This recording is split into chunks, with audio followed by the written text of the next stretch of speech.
ఎవరన్నా ఉంటే అని చోప్ చేసేది, తల నరికేది, ఒక దగ్గర పెట్టిపోయేది. అంత టెర్రర్ దే క్రియేటెడ్. కానీ మీరు ఆల్రెడీ ఈ స్పీడ్లో అగ్రెసివ్ ఉన్న బుచ్చరం రెడ్డి గారు అక్కడ కూడా అదే స్టైల్ వెళ్ళారా, లేదా మీ ఐడియాలజీ ప్రకారం?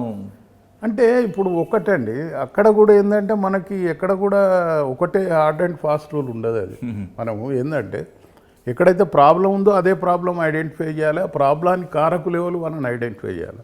మేము ఎప్పుడు కూడా ఒక మిలిటెంట్ ఉన్నాడంటే మిలిటెంట్ వెంబడే పడేది. మిలిటెంట్ ఫాదర్ కానీ బ్రదర్స్ కానీ ఇవి never use to touch this, ఇవి నెవర్ హరాస్డ్ దెమ్. తర్వాత వేరియస్ దానికి మనకు స్ట్రాటజీస్ ఫాలో అయ్యేది. ఓ మిలిటెంట్ని ఎక్స్పోజ్ చేసేది. ఎక్స్పోజ్ అంటే ఓ 2 సార్లు వాళ్ళ ఇంటికి వెళ్ళిపోతే వాడు ఎక్స్పోజ్ అయ్యేది. ఆయనకి దళంతో కాంటాక్ట్స్ తగ్గేది, ఆడు పారిపోయేది. ఇట్లా బాగా అది నేను నేర్చుకున్నది వెంకటాపూర్నే అసలు టోటల్గా. ఎల్లందులో కూడా చేశాను కానీ అక్కడ ఎక్కువ మేమున్నప్పుడు అంత లేకుండే, దళాలు ఉండే కానీ పెద్ద ఇది లేకుండేది. మేము నేర్చుకున్నదే 83లో మంచి క్యాచ్ చేసాం. ఎక్స్చేంజ్ ఆఫ్ ఫైర్లు ఉంటాయి, ఎక్స్చేంజ్ ఆఫ్ ఫైర్స్ ఎన్ని ఉంటాయి? చాలా అవుతాయి. అంటే అందులో రియల్ అనుకుంటారా బంపింగ్ అనుకుంటా? నేను అట్లా బంపింగ్ చాలా లేదు, అది very very very very very okay, తక్కువ. అంటే మీరు అక్కడ సరెండర్స్ ఏమైనా తీసుకొచ్చారో? అరెస్టులు ఉన్నాయి? అరెస్టులు చేసేది ఎక్కువ. ఇప్పుడు ఎందుకంటే బిగినింగ్ కదా అది, అప్పుడు వెంకటాపూర్లో బిగినింగ్ అది. అక్కడ పీడబ్ల్యూజీ ఇదే ఈ మావోయిస్ట్ దళాలు ఉండేది, ఒక దళం ఉండేది వీరన్న దళం అని చెప్పి. ఆ దళమే మేము ఎక్కువ కాన్సన్ట్రేట్ చేసేది అది దాని మీద. ఓకే, ఆల్మోస్ట్ ఆల్ చేంజ్ చేసేది. తర్వాత అక్కడ ఇంకొక మెనాన్స్ కూడా ఉండే, గుత్తికోయ మెనాన్స్ ఉండే. ఈ మా మధ్యప్రదేశ్ నుంచి అంటే ఇప్పుడు ఛత్తీస్గఢ్ ఇప్పుడు ఛత్తీస్గఢ్ అప్పుడు ఏంటంటే ఈ సమ్మర్లో ఈ మిర్చి కళ్ళాలల్లో బాగా రైతులు మిర్చి పెట్టుకునేది. ఈ గుత్తికోయాస్ ఏంటంటే ఒక 40-50 మంది వచ్చేది అన్నట్టు, 1 by 1 వచ్చి కళ్ళ మీద పడి ఎవడు కొంచెం వాయిస్ రేజ్ చేస్తే వాడిని చంపి మొత్తం మిర్చి తీసుకొని పోయేది. దే ఆర్ ఫాండ్ ఆఫ్ మిర్చి అండ్ టొబాకో. ఫాండ్ ఆఫ్ మిర్చి అండ్ టొబాకో ఇది పెద్ద మెనాన్స్ అన్నట్టు అప్పుడు. మరి దాన్ని ఏ విధంగా? మేము ఒకసారి చేసాం, దొరకలేదు కానీ ఇట్లనే మాకు ఈ చెర్ల అవతల ఆల్బాక్ అని విలేజ్ ఉండేది. అక్కడ అఫెన్స్ అయింది, ఇదే రాత్రి మిర్చిపోయిందని మార్నింగ్ రిపోర్ట్ అయింది. వీళ్ళు ఏం చేస్తారంటే ఈ కావళ్ళి పెట్టుకొని 1 by 1 పోతారు. ఎప్పుడు కూడా గుత్తికోయాసు ఇక్కడోడు గుంపుగా పోరాదు. అయితే కొంచెం దూరం ట్రాక్ చేస్తే ఏమైందంటే అక్కడోటి మిర్చి పడ్డది. మేము ఈ సస్పెక్టెడ్, ఇది ట్రాక్ ఎక్కడరా అని చెప్పి అక్కడ కొత్తపల్లి విలేజ్ అని ఉన్నది మధ్యప్రదేశ్, ఛత్తీస్గఢ్ నవ్వుతీస్తుంది. అక్కడ పోయి అంబుష్ చేసాం. అంబుష్ చేస్తే ఈవినింగ్ మెల్లగా వస్తున్నారు కావళ్ళతోని. వచ్చేటోరికి ఏంటంటే మేము దాన్ని పౌన్స్ చేసేటోరికి వాళ్ళ మీద పడిపోదామని పరిగెత్తటోరికి వాళ్ళు మనకు దొరకకుండా కావళ్ళు ఎత్తేసి వెళ్ళిపోయారు. అంటే వాళ్ళని పట్టుకుని మనతో కాదు, అది కష్టం. అది వాళ్ళు దేనికి కూడా భయపడరు కుత్తుకోయాసు, ఎందుకంటే బోస్ అండ్ యారోస్ ఉంటాయి వాళ్ళ దగ్గర. దేనికి మనకి భయపడరు, వాళ్ళు అస్సలే భయపడరు. అది దొరకలే కానీ ప్రాపర్టీ కూడా రికవర్. తర్వాత ఎక్కడండి? తర్వాత అది అక్కడ ఇదే ఈ ఎక్సిబిజము ఇది ఎప్పుడు బాగా యాక్టివ్ ఉండి, తర్వాత ఈ అరెస్టుతోని ఏమైందంటే ఈ క్యాడర్ను దళంతోని అతనితోని ఒక మంచి డంప్ రికవర్ చేసాం. పాంబడూరు గుట్టలు అని చెప్పి ఒకటి, ఆ మీద పోయి we recover heavy dump of exhibition. అదే ఫస్ట్ టైం అనుకోండి అది. అది ఎంత చాలా ఏంటంటే స్పేర్ పార్ట్స్, గ్రనైట్ పార్ట్స్ అన్నీ, లిటరేచరు వాళ్ళు రాసుకునేవి, చేసినవి, డాక్యుమెంట్స్, యూనిఫామ్స్, వాళ్ళంతా డంప్ అంటే అది అట్లా ఉండేది. I could recover the dump. Next ఎక్కడికి వచ్చారు? వెంకటాపూర్ నుంచి తర్వాత ఈ posted to Kothagudem 3 town. Okay, 3 town Kothagudem 3 town నాకు పోస్ట్ చేశారు. కొంచెం అడవి నుంచి తీసి టౌన్ ఇక్కడ కూడా మీకు డిఫరెంట్ క్రైమ్ కనిపిస్తుంటాయి. ఇక్కడ కొత్తగూడెంలో అన్నీ ఉండే. ఇప్పుడు కొత్తగూడెంలో ప్రాపర్టీ అఫెన్సెస్ చాలా హెవీ ఉండే, రిసీవర్స్ ఉండేవి. తర్వాత అప్పుడు ఈ ఆర్గనైజేషన్ స్టార్ట్ అయింది కొత్తగూడెంలో కూడా. అది సిఓ సిస్టమ్ అని చెప్పి ఆ అడవిలో దళంలో ప్లేన్ ఏరియాలో సిఓ సిస్టమ్. సిఓ అంటే ఒకడు 1+2 దేశ్ టు ఆర్గనైజ్ వర్కర్స్. అది ఇది మనం కొత్తగూడెంలో వర్కౌట్ చేసాం. అది ఐ కుడ్ అప్రహెండ్ 1 సిఓ, 2-3 వీళ్ళని వాళ్ళ దళ మెంబర్స్ అందరినీ, సిఓ అసోసియేట్స్ని అందరినీ అరేంజ్ చేశాం. తర్వాత ఈ I could contain the receivers. ఈ రిసీవర్స్ ఉండేది స్క్రాప్ రిసీవర్స్, కోల్ రిసీవర్స్. అది సార్ కొత్తగూడెంతో పాటు మీరు కొన్ని టౌన్లో చేశారు. చేస్తున్నప్పుడు ఈవి టీజింగ్ వాళ్ళని కంట్రోల్ చేయడానికి కానీ, లేదా మిగతా చిన్న చిన్న ఆర్డర్ ప్రాబ్లం చేసే రౌడీల్ని వీళ్ళని కంట్రోల్ చేయడానికి మీ ప్లాన్ ఆఫ్ యాక్షన్ ఏ విధంగా? అప్పుడు ఈవి టీజింగ్ లేదండి, తక్కువ. మనకు రౌడీల్ని వాళ్ళు ఏ విధంగా కంట్రోల్ చేస్తారు? రౌడీజం కూడా అప్పుడు తక్కువనే ఉండే, అంత పెద్ద హెవీ రౌడీజం లేదు. కానీ వాళ్ళకు మనం హిస్టరీ షీట్స్ ఓపెన్ చేసి పిలిపించుడు. ఇప్పుడు ఎందుకంటే అప్పుడు పోలీస్ ఎప్పుడు కూడా హై హ్యాండెడ్ అప్పర్ హ్యాండ్ ఉండే. అవి దేనికి దానికి మాట్లాడుకోవాలి. హై హ్యాండెడ్నెస్ ఉంటేనే నడుస్తుంది. అది కొద్దిగా అప్పర్ హ్యాండ్ ఉండేది. పోడు దేని ఉంటే వార్నింగ్ ఇచ్చుడు, తర్వాత వాళ్ళు ఎంబడివాడు, అవన్నీ జరిగేది. కౌన్సిలింగ్ కూడా స్టేషన్ వచ్చినాక చేసేది కౌన్సిలింగ్. కానీ మీరు రోడ్డు మీదే జంక్షన్లోనే చౌరస్తారని కూడా కొట్టేవారు అనేది అప్పుడు వేరు, అప్పటి పరిస్థితులు వేరు, అప్పటి సిచ్యువేషన్. చెప్పండి సార్, యాంటీ సోషల్ ఎలిమెంట్స్ని లేదా ఈవ్ టీజర్ చేసిన వాళ్ళని రోడ్డు మీదే పనిష్మెంట్ ఇవ్వడం కరెక్ట్ అంటారా, లేదా అరెస్ట్ చేసి కోర్టు పంపడం కరెక్ట్ అంటారా? ఇప్పుడు ఒకటేనండి, అప్పటి పరిస్థితుల్లో దట్ వాజ్ కరెక్ట్. ఇప్పుడు అది సాధ్యమైన పని కాదు. ఎందుకంటే హ్యూమన్ రైట్స్ వయలేషన్ ఉంటుంది, తర్వాత కోర్ట్స్ ఉంటాయి, మీడియా ఉంటుంది. ఇప్పుడు అది పద్ధతి కాదు. ఇప్పుడు ఏంటంటే మనం దాన్ని ఇమ్మీడియట్ యాక్షన్ తీసుకుంటే చాలా ఎఫెక్ట్ వస్తుంది. ఇప్పుడు చట్టం ప్రకారం మనం ఇమ్మీడియట్ యాక్షన్ తీసుకోవాలి, ప్రాపర్ సెక్షన్ అప్లై చేయాలి, అండ్ బెయిల్ రాకుండా మనం దాన్ని ఎప్పుడు కౌంటర్ చేయాలి దాన్ని. తర్వాత వాళ్ళ మీద హిస్టరీ షీట్స్ ఓపెన్ చేయాలి. తర్వాత ఎక్కువ చేస్తే వాళ్ళను సిఆర్పిసి సెక్షన్లో బైండ్ ఓవర్ చేయాలి. ఇవన్నీ వేరియస్ మెథడ్స్ ఇప్పుడు ఉన్నాయి. అది అప్పటి పరిస్థితి ఇప్పటి పరిస్థితి we cannot apply this thing. చేయలేము, అది కష్టం. తర్వాత ఎక్కడికి వచ్చారు? కొత్తగూడెం నుంచి. కొత్తగూడెం నుంచి this thing I was at Kothagudem for about 3 years ఇది ఉండే. తర్వాత ఫ్యూ డేస్ మనుగురు వెళ్ళాను, పోస్ట్ చేశాను. అక్కడ కొన్ని రోజులే, 2-3 నెలల తర్వాత I was promoted and posted to Bhadrachalam circle again. Okay, అంటే ఇక్కడ రాముల వారి సన్నిధిలో నేను 3 years చేశాను. అంటే అక్కడ దేవస్థానంతో పాటు మిగతా క్రైమ్ కూడా కనిపిస్తుంటుంది. క్రైమ్ ఉండే, తర్వాత ఎక్స్మిజం ఉండే. ఎక్స్మిజంలో ఈ శబరి స్క్వాడ్ ఉండే. ఓకే, శబరి స్క్వాడ్ అంటే చింతూరు, మోతుగూడెం, మన ఛత్తీస్గఢ్ కుంట, తర్వాత వెంకటాపురం, చెర్ల ఇటు సైడ్. అది ఇది మన కూనవరం, విఆర్పురం. ఇవి బాగా మొత్తం ఫారెస్ట్, డెన్స్ ఫారెస్ట్. వాళ్ళు యాక్టివిటీస్ ఇప్పుడు బాంబు కాంట్రాక్టర్స్ను వాళ్ళని వీళ్ళని అది అప్పట్లో పోలీస్ స్టేషన్ మీద దాడులు కూడా వరుసగా జరుగుతుంటాయి. అప్పుడు లేదు, ఆ పీరియడ్లో పోలీస్ స్టేషన్ మీద దాడులు. తర్వాత కూనవరం పోలీస్ మీద దాడి కూడా జరిగినట్టు ఎప్పుడు తర్వాత అనుకుంటా. కూనవరం నాకు ఐడియా లేదు, కానీ 1975లో పేరూరు పోలీస్ స్టేషన్ మీద అటాక్ అయింది. అప్పుడు మీరు వచ్చిన తర్వాత మరి నేను భద్రాచలం సర్కిల్ ఏ విధంగా ఉంటుంది? అంటే ఇదే మిక్స్డ్ అండి. భద్రాచలం ఎందుకంటే పిల్గ్రిమ్ సెంటర్ కదా, ప్రాపర్టీ అఫెన్సెస్ జరిగేది, తర్వాత ఈ క్రైమ్ జరిగేది, మర్డర్స్. ఇవి అంటే పెద్ద ఫ్యాక్షస్ మర్డర్స్ కావు, కానీ అదర్ టైప్ ఆఫ్ మర్డర్ జరిగేది.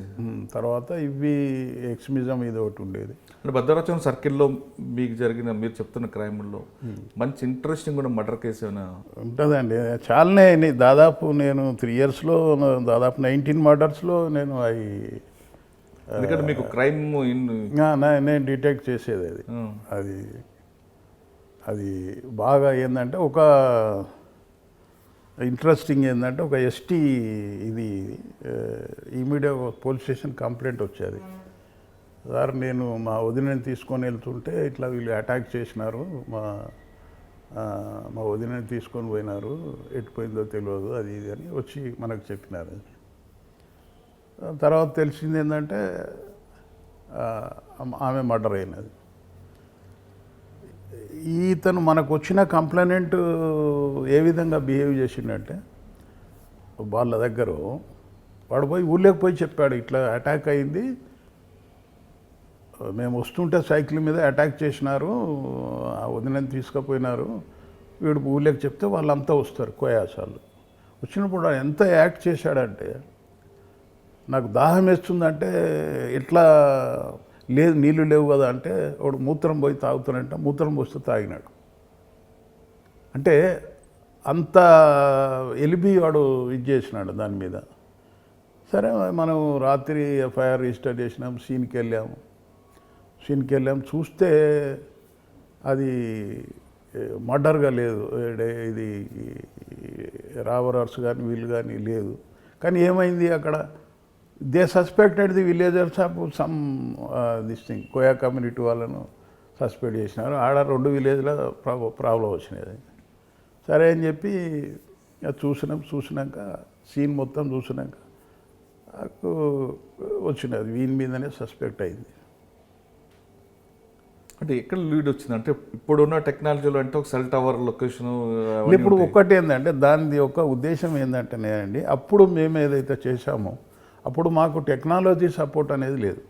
సీసీ కెమెరా లేవు, టవర్ లొకేషన్ టవర్ లొకేషన్ లేదు, సెల్ ఫోన్ లేదు, ఎనీ దిస్ థింగ్ ఎనీ లేదు. కానీ అప్పుడు ఏంటంటే ఓన్లీ హ్యూమన్ ఇంటెలిజెన్స్,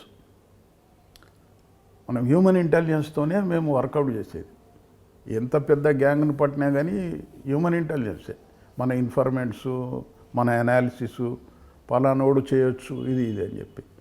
మరి ఈ కేసును ఏ విధంగా మీరు అంటే నాకు అది ఆ సీన్ చూడంగానే ఐ గాట్ సస్పిషన్, అది అర్థమైపోయినది, ఓహో ఇది కాదు అని చెప్పేది. అంటే అక్కడ రప్చర్ ఏం లేకుండా ఉన్నట్లుందా, అంటే కిడ్నాప్ అయినట్లు కానీ లేదు ఇప్పుడు చెప్పిన దానికి కలుస్తలేదు అది. ఇప్పుడు ఎంత అయినా కానీ యాక్చువల్గా జరిగింది వేరు, కంకార్టెడ్ స్టోరీ వేరు. అది ఓకే, అప్పుడు అర్థమైపోయినది అది. అంటే యాక్చువల్గా ఏం జరిగిందండి? యాక్చువల్గా చెప్తా, అతను వచ్చి తీసుకొచ్చి ఇంటరాక్షన్ చేసినాం. తొందరగా చెప్పాడు కదా, కొంత టైం అయినాక చెప్పి ఈ కన్ఫెస్డ్గా కిల్లర్ దిస్ థింగ్. ఎందుకు చేసినాడంటే that was the interesting story. ఈ లంబాడా ట్రైబల్స్లో ఒక ట్రెడిషన్ ఉన్నది, వీళ్ళ అన్న చనిపోతే ఏంటంటే ఆమెను ఇతనికి ఇచ్చి పెళ్లి చేయాలనేది ఆ విలేజర్స్ డిసైడ్ చేశారు. ఎందుకంటే మాది వాలి సంతతి, రామాయణంలో వాలి సంతతి. వాలి చనిపోతే వాలి భార్యను సుగ్రీవుడు చేసుకున్నాడు. కాబట్టి ఏంటంటే వాళ్ళు ఎందుకు ఇది డిసైడ్ చేసేదంటే ఇది మాది, ఇది సంతతి, ఈమెను ఇతనికి కట్టబెట్టాలి. కట్టబెడితే ఇంకో రెండో బెనిఫిట్ ఏంటంటే ప్రాపర్టీ అంతా ఎక్కడికి పోదు, కుటుంబంలో ఉంటుంది. అది వీనికి ఇష్టం లేదు, ఈయనకి అది దాంట్లో ఇష్టం లేదు. ఎందుకంటే ఏజ్ డిఫరెన్స్ ఉన్నది, ఆమె పిల్లల తల్లి, ఎవరైనా యంగ్ చేయడు కదా. వాడు ఏం చేశాడు, సరే అని చెప్పి ఈ కెనాట్ డూ ఎనీథింగ్ బికాజ్ ఎల్డర్స్ది వాళ్ళది పెద్దది కదా. అక్కడ వన్ ఫైన్ మార్నింగ్ సైకిల్ మీద భద్రాచలం తీసుకొచ్చినాడు, మంచిగా అన్నీ కొనిపించినాడు, అన్నీ చేసినాడు. ఈవినింగ్ అయినాక అది స్టార్టెడ్, పోయినాక గొంతు విసికాడు, చంపాడు, పోయి ఒక స్టోరీ అల్లాడు, చెప్పాడు. తెల్లారి అరెస్ట్ చేసి తర్వాత ఆమె మీద కొన్ని ఆర్నమెంట్స్ ఉండే ఆ దగ్గరనే ఒక భూమిలో పాతి పెట్టినాడు. ఇన్ కన్ఫెషన్లో రికవర్డ్. అంటే సీన్ అబ్జర్వేషన్ ఒకటి, తర్వాత ఇమ్మీడియట్ సీన్కి పోవడం మనకి పోలీస్ ఆఫీసర్కి చాలా నీడ్ ఆఫ్ ది అవర్. తర్వాత ఒకటి ప్రాపర్ భద్రాచలంలో ఒక కేసు జరిగినది, వెరీ ఇంట్రెస్టింగ్ కేసు. ఒక లేడీ, ఆమె ఫౌండ్ మర్డర్డ్ విత్ ఇంజురీస్. ఇట్లా ఇల్లు తలుపు తీసి ఉన్నది, ఇట్లా గుంజి సందు ఉంటుంది, ఆ సంధిలో పడిపోయినది అది. వస్తే morning immediately we rush to the scene. ఒకసారి మనం సీన్కి పోయినాక అది మనం కంట్రోల్ చేసుకోవాలి, అది సీన్ ఆఫ్ అఫెన్స్ని మన కంట్రోల్ ఉంచుకోవాలి. నేను పోకముందే కానిస్టేబుల్స్ మొదలు వెళ్తారు కదా, వెళ్ళినప్పుడు ఆమె మన్మడు ఆ లోపలికి పోయినాడు. వీళ్ళు అలో చేశారు. ఎందుకు అలో చేసినారంటే, సార్ ఏదో డైరీ పడిపోయింది, అది తెచ్చుకునే దానికి, డైరీ ఉన్నదని తెచ్చుకునే దానికి అలో చేసినామంటే వీ కెప్ట్ క్వైట్. చూసినాం, బాగా సీన్ ఎగ్జామ్ చేసినాం. ఎగ్జామ్ చేస్తే లోపల కూడా సీన్ డిస్టర్బ్ లేదు. ఏదో ఒక ట్రంక్ పెట్టే తీసినారు, అందులో ఓన్లీ వన్ ట్రంక్ పెట్టే, అందులోకి వెళ్ళి ఆర్నమెంట్స్ అవి మిస్సింగ్ ఉన్నాయి, కొన్ని పేపర్స్ మిస్సింగ్ ఉన్నాయి, కానీ ఇంకా వాళ్ళు అది తప్ప వేరే ఏది ముట్టుకోలేదు. అది మనకు అర్థమైపోయినది, అది ఇది ఏందో సంథింగ్ రాంగ్ దిస్ థింగ్. వాడు ఫెండర్స్ అయితే అన్నీ చెక్ చేస్తాడు కదా, అన్నీ చెక్ చేస్తాడు. తర్వాత వాళ్ళు చెప్పింది ఏంటంటే, సార్ ఈమె చాలా జాగ్రత్తగా ఉంటుంది నైట్లో, ఐడెంటిఫై అయితేనే ఎవరన్నా వచ్చి పిలిస్తే తలుపు తీస్తుంది, లేకపోతే తీయదు సార్.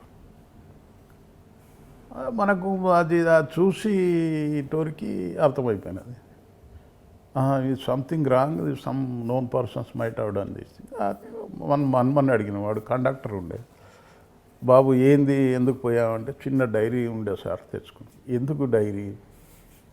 మళ్ళీ మా వాళ్ళ అడ్డ పేరు ఉండే సార్, అది ఇది డౌట్ వచ్చినది. తెలిసిన వాళ్ళ పేరు ఈ చిన్న డైరీలో చూసుకోవాల్సిన అవసరం ఏమున్నది, నోటికే ఉంటుంది కదా. సంథింగ్ రాంగ్ ఉన్నదని చెప్పి, సరే దాన్ని శవాన్ని పోస్ట్మార్టం పంపించాం, అని లాక్ అండ్ కీలో పెట్టుకున్నాం. మైన్యూట్ ఎగ్జామ్ చేసినప్పుడు ఈ పడి ఉన్నదో సందులో ఇట్లా గుంజుకొచ్చినట్టు ఇట్లా గుర్తులున్నాయి. మళ్ళీ మైన్యూట్ ఎగ్జామ్ చేస్తే మంచం దుప్పటి కింద బ్లడ్ స్టెయిన్ లేదు, నవార్ మంచం. అది అర్థమైపోయినది, అరే ఈ నవార్ మంచం మీద బ్లడ్ స్టెయిన్ ఎట్లా ఉంటుంది అంటే, హిట్ చేసింది లోపట్నే. మరి లోపల హిట్ చేసినోడు ఈమెమో రానియదు, ఎవరిని తెలిసిన వాళ్ళనే రానిస్తుంది అంటే ఏంది, నోన్ పర్సన్స్ మైట్ అవుట్ అంది అన్నప్పుడు ఇట్లా మేమేమనలే, ఎవరిని ఏమనలే.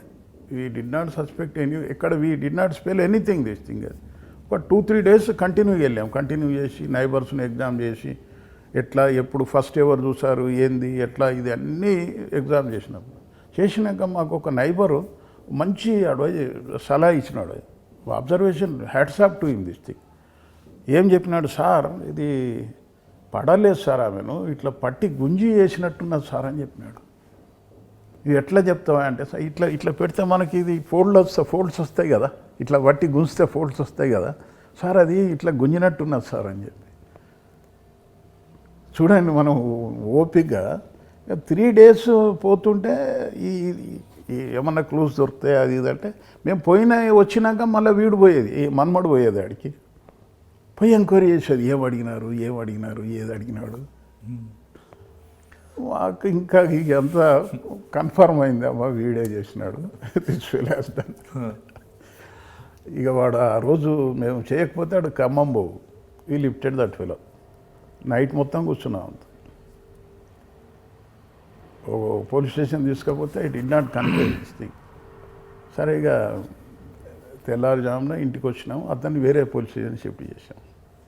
అంటే ఆ వ్యక్తిని తీసుకొచ్చి మీరు ఇంటరాక్షన్ కూర్చున్నప్పుడు ఆల్రెడీ ఆ కేసు అయిపోయింది కాబట్టి జనరల్గా ఆ సీన్ అంతా ఒకసారి చెప్పగలరా? వాడు తీసుకురావడం అంటే బట్టలిప్పి డ్రైవర్ మీద కూర్చోపెట్టారా? వాడు ఫస్ట్ క్వశ్చన్స్ ఏం వేశారు? చెప్పగానే వాడు ఓపెన్ అయ్యాడా? ఓపెన్ కాడండి, అది జనరల్గా ఓపెన్ కారు. అది మనం ఏంటంటే సైకలాజికల్గా వానికి భయం రావాలంటే మదర్ పోలీస్ స్టేషన్ కాకుండా వేరే పోలీస్ స్టేషన్ తీసుకెళ్తాం జనరల్గా. అంటే దట్ ఈజ్ మై ఛాయిస్ అన్నట్టు. తీసుకపోయి చాలా కూర్చున్నాం, క్వశ్చన్స్ చేసుడు, ఇది చేసుడు. ఇది ఇప్పుడు ఎందుకు వెళ్ళావు నువ్వు, ఆ డైరీలో ఇది ఉండే కదా, నీకు తెలుసు కదా, పలానోళ్ళు తెలుసు కదా, మళ్ళీ డైరీలో పేరున్నదని నీకు ఎట్లా అనిపిస్తుంది. ఇవన్నిటికీ ఏంటంటే did not give any satisfaction. ఇప్పుడున్న పరిస్థితుల్లో ఒక అక్యూజ్డ్ని ఇంట్రాగేషన్లో వాడి గతంలో తీసిన ఎవిడెన్స్ అని పక్కన పెట్టుకొని అంటే టవర్ లొకేషన్ అవ్వచ్చు, లేదంటే కాల్ డేటా లేదా బ్యాంక్ ఇవన్నీ పెట్టుకొని ఇంటరాక్షన్ చేస్తుంటారు. వాడు చెప్పిన క్వశ్చన్స్కి ఆన్సర్కి టాలీ అవుతుందా లేదా చెక్ చేసుకుంటూ అప్పుడు బ్రేక్ త్రూ తీసుకొస్తుంటారు.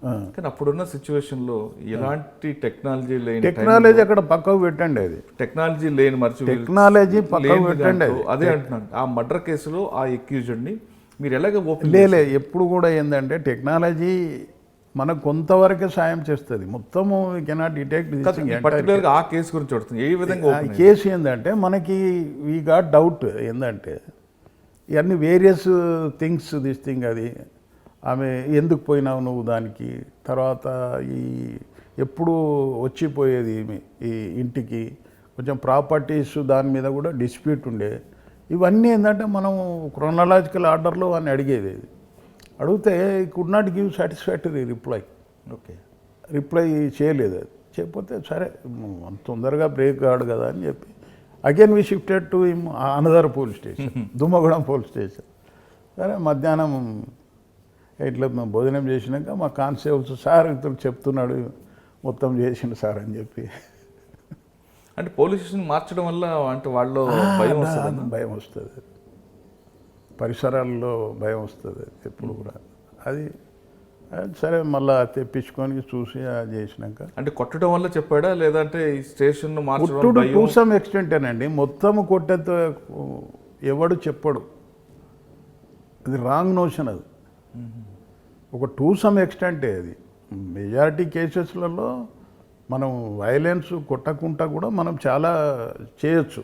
కొన్ని కేసులలో ఇది మనకు రివర్స్ అవుతుంది, వాడు అసలే చెప్పాడు, మొండికేస్తాడు. We have to study the psychology of that criminal. Right, మనం క్రిమినల్ సైకలాజీని అండర్స్టాండ్ చేసుకోకుండా మనం ఎప్పుడు కూడా ఇన్వెస్టిగేట్ చేయకూడదు, ఇంటరాక్షన్ చేయకూడదు. అది చాలా ఇంపార్టెంట్. క్రిమినల్ నాగా ఎప్పుడు చూడొద్దు. Is a human being. Criminal అనేది ఒక హ్యూమన్ బీయింగ్. వాడు ఎందుకు క్రిమినల్ అయింది అనేది it is nothing this thing. అది మనతోని కాదు, అది అంటే మనం చేయలేదు, మనం బాధ్యులం కాము, పోలీస్ బాధ్యులం కాము. మన బాధ్యత ఏంది, అతను అఫెన్స్ చేసిండా లేదా, అఫెన్స్ చేస్తే అతను కన్ఫెస్ చేస్తున్నాడా లేదా, కన్ఫెస్ చేస్తే అది ట్రూ కన్ఫెషనా నాట్, అదే మన బాధ్యత. అంతేగాని మనం ఏదో వాని మీద ద్వేషం ఉన్నట్టు అది ఎప్పుడు బిహేవ్ చేస్తే మనకు రివర్స్ అవుతుంది. మనం సంఘ సంస్కర్త కాదు మనం. కాబట్టి ఏంటంటే ఎప్పుడైనా కానీ మనం అతని హ్యూమన్ బీయింగ్ లాగానే చూడాలి. చాలా ప్లేసెస్లలో చాలా పొరపాటు చేస్తారు, సరిగా టైంకి అన్నం పెట్టరు, ప్రాపర్ ఫుడ్ పెట్టరు. అది చాలా తప్పు. అది ఓకే, అంటే మీరు క్రిమినల్స్ని ఈ విధంగా ముందు వాడు ఆకలి కాడు తీర్చి తర్వాత క్వశ్చన్స్ ఎప్పుడైనా అంతేనే, ఎప్పుడు కూడా టైంకి వాళ్ళకి ఫుడ్ అనేది కంపల్సరీ అరేంజ్ చేసేది. ఇప్పుడు కూడా పస్తులు పెట్టి చేస్తే ఏంటంటే ఎవరికైనా కడుపు మంట కన్నా ఏ మంట ఉండదు. ఎప్పుడైనా క్రిమినల్ చెప్తున్నా కదా, క్రిమినల్ లాగా చూడొద్దు. హ్యూమన్ బీయింగ్ ఆడు, హ్యూమన్ బీయింగ్ అంతే. తప్పేం చేశాడు, ఎవడేం చేస్తాడు. అది అట్లా చేసినాక ఇట్ కన్ఫెస్డ్. తర్వాత immediate evening with all press reporters from Bhadrachalam వాడు ఏం చేసినాడు, మొత్తం ఆర్నమెంట్స్ అన్నీ తీసుకున్నాడు. తీసుకొని ఒక చిక్కుడు పందిరి ఉంటుంది, ఇట్లా ఉంటే దీని కింద ఇది మధ్యలో పొట్లం కట్టి పెట్టినాడు. ఎందుకు చేసావు అని అంటే అప్పుడు ఈ నెరేటెడ్ ది ట్రూ స్టోరీ. వాడు రాత్రి పోయినాడు, ఇంట్లోకి పోయినాడు, ఇదే ప్రాపర్టీ మీద ఘర్షణ అయినది. ఘర్షణ అయితే ఒక కట్టె అందుకున్నాడు, పట్టున కొట్టాడు, నెత్తి మీద పడ్డది, మంచంలో బ్లడ్ స్టెయిన్ అయింది. దాన్ని ఏం చేసినాడు, ఈ దొంగలు కొట్టినట్టు వాడు ఒక సీన్ క్రియేట్ చేశాడు. అవి తీసుకొని పోయినాడు, ఒక సూట్ కేసు లేవట్టినాడు, 1-2 కాగితాలు కింద వేసినాడు, అది తీసినాడు, ఆ సందులో అది గుంజుకొచ్చినాడు, పండబెట్టినాడు, వెళ్ళిపోయినాడు. మరి చిక్కుడు పందిరి కింద ఎందుకు పెట్టాడు? దాచినాడు. జనరల్గా భూమిలో దాస్తారు, వాడు దాచినాడు అంతే. అది ఎవడు ఇది చేయడని చెప్పేది. ఒక్కొక్కని మైండ్ వేరు కదా అది. తర్వాత మాకు ఆ రోజే, ఎందుకంటే మార్నింగ్ అక్కడ చూసిందంటే బాగా నిద్ర లేకుంటున్నది ఆయన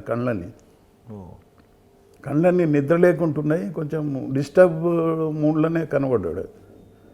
కానీ మేమేం క్వశ్చన్ చేయాలి అక్కడ. మనం ఎప్పుడు క్వశ్చన్ చేయాలి, మనకు ఫుల్ ఎవిడెన్స్ ఉన్నప్పుడే అతన్ని క్వశ్చన్ చేయాలి. నువ్వు ఫుల్ ఎవిడెన్స్ లేకుండా క్వశ్చన్ చేసిండు అనుకోండి, వాడు బిగిసిపోతాడు. వాడు ఈ will tell some other story. వాడి డిఫెన్స్ అంతా తయారు చేసుకుంటాడు. ఇట్ ఈజ్ అన్ ఆర్ట్ అండి. Investigation is an art. అది ఒక కేసుకు మనకు సంబంధం ఉండదు. అది ఇదే ఆర్ట్ అక్కడ అన్ని కేసులు కూడా వర్కౌట్ కూడా కాదు. కాదు మనిషిని బట్టి ఉంటుంది. దానికి ఒక ఇది లేదు, ఒక బుక్ లేదు. ఇంట్రాగేషన్కు ఇట్లా చేయాలనేది బుక్ లేదు. కొన్ని పారామీటర్స్ ఉంటాయి. ఏంటంటే ఇప్పుడు ఎట్లా ఉండాలి, అతను సైకాలజీ స్టడీ చేయాలి, తర్వాత ఎన్విరాన్మెంటు ఉండాలా, ఒక రూమ్ ఉండాలా, తర్వాత face to face you have to SIT this thing, తర్వాత వానికి దృష్టి పడకుండా ఏమి కూడా రూమ్లో ఉండకూడదు, ఫోటోలు కానీ ఇవి కానీ. ఎందుకంటే ఇప్పుడు సపోజ్ నేను క్వశ్చన్ వేసాను, దాని మీద కాన్సన్ట్రేట్ చేస్తాడు, ఈ వోంట్ ఆన్సర్. కాబట్టి ఏంటంటే అవి ఏమి లేకుండా చూడాలా. ఇది ఇప్పుడు ఎవడైతే నేరస్తుడో కళ్ళల్లో కళ్ళు పెట్టి చూడాడు, అది రూల్, తంపు రూల్. ఇట్లన్నా చూస్తాడు, అటన్నా చూస్తాడు. కొంతమంది ప్లాంట్గా ఉండి కళ్ళల్లో కళ్ళు పెట్టి చూసే వాళ్ళు కూడా ఉంటారు కదా. ఇక దాన్ని స్టడీ బట్టి చేయాలి, అతన్ని స్టడీ చేయాలి. అది సైకాలజీ స్టడీ చేయాలి, అంత ఈజీ కాదు అది. ఎందుకంటే ఒకసారి ఎందుకు నేను హ్యూమన్ బీయింగ్ అని అంటే, మా కరీంనగర్లో కేసు ఇట్లే అయింది. అది ఇంటరాక్షన్ చేశాము, సెల్లో పెట్టినాము. మా కానిస్టేబుల్స్ ఏదో తెల్లారి అన్ని దురుసుగా ప్రవర్తించి అన్నీ తిట్టారు. ఒక బూత్ పదంతో నన్ను తిట్టారు. మాకు చెప్పేవాడు హర్ట్ అయినాడు, సార్ నన్ను ఇట్లా తిట్టినాడు అది అంటే. చూడండి అది ఏం కాదులే, సరే నేను చెప్తలే అని చెప్పి కన్సోల్ చేసిన. అంటే మీ మీద దానికి నమ్మకం కుదిరింది. నమ్మకం కలవాలి, కలగజేయాలి. దాన్ని ఏంటంటే ఆర్ట్. ఒకళ్ళు దురుసుగా చేస్తారు, ఒకళ్ళు కొట్టబోతారు, వాళ్ళు కొడతారు, ఏదో సంథింగ్ యాక్ట్ చేస్తారు, వాళ్ళని రెస్క్యూ చేస్తాము, అరే ఆపు అని చెప్పి. ఇట్లా మనం ఒక స్టోరీ దాన్ని మనం క్రియేట్ చేయాల్సి వస్తుంది. అంటే వాళ్ళు కొడుతుంటే కొట్టదు అది ఉండాలి. అది వాడు యాక్ట్ చేస్తాడు, కొట్టబోతే ఆపు నేనున్నా కదా అని చెప్పి. చాలా ఉంటుందండి అది. అని ఇప్పుడు వాడు బ్రేక్ అవ్వడానికి రకరకాలు చేయాలి. అట్లా సపోజ్ వాళ్ళ ఫ్యామిలీ మెంబర్స్ ఉన్నారు, మాట్లాడియాలా, అవసరం బట్టి చెప్పాలి, వాళ్ళకి మంచి ట్రీట్మెంట్ ఇవ్వాలి. మంచిది లేరా బాబు, నేను చూస్తలే, నీకు ఇంకేం భయం లేదు, నువ్వు బయటకు వచ్చేటప్పుడు చేస్తలే, నేను బెయిల్ ఇప్పించే మార్గం చేస్తలే, కాన్ఫిడెన్స్ అనేది క్రియేట్ చేయాలి. ఈ wish to give some money to their this thing wives also this thing. Sir Bhadrachalam తర్వాత ఎక్కడికి వచ్చారు? భద్రాచలం నుంచి 3 years అయింది దాదాపుగా. 3 yearsలో మంచిగా 3 పట్టాభిషేకాలు, 3 ముక్కోటి ఏకాదశి బందోబస్తులు చాలా బ్యూటిఫుల్గా చేసినాం అప్పుడు. మాకు ఎందుకంటే first history in the Bhadrachalam చెప్పకూడదు కానీ, Huda was the SP, Syed Anwarul Huda అని చెప్పి. ఆయన ఏం చేశాడంటే, అంతకుముందు భద్రాచలానికి వేరియస్ డిస్ట్రిక్ట్స్ నుంచి ఫోర్స్ని తీసుకొచ్చాయి, ఆంధ్ర నుంచి కానీ ఇక్కడి నుంచి కానీ. ఆయన ఏం చేసినాడు, first time no, should not call any one from any district, మన ఫోర్స్ మనకు సరిపోతుంది అని చెప్పి మా డిస్ట్రిక్ట్ ఫోర్సే డ్రా చేసి మేము దాన్ని పకడ్బందీ ప్లాన్ చేసేది.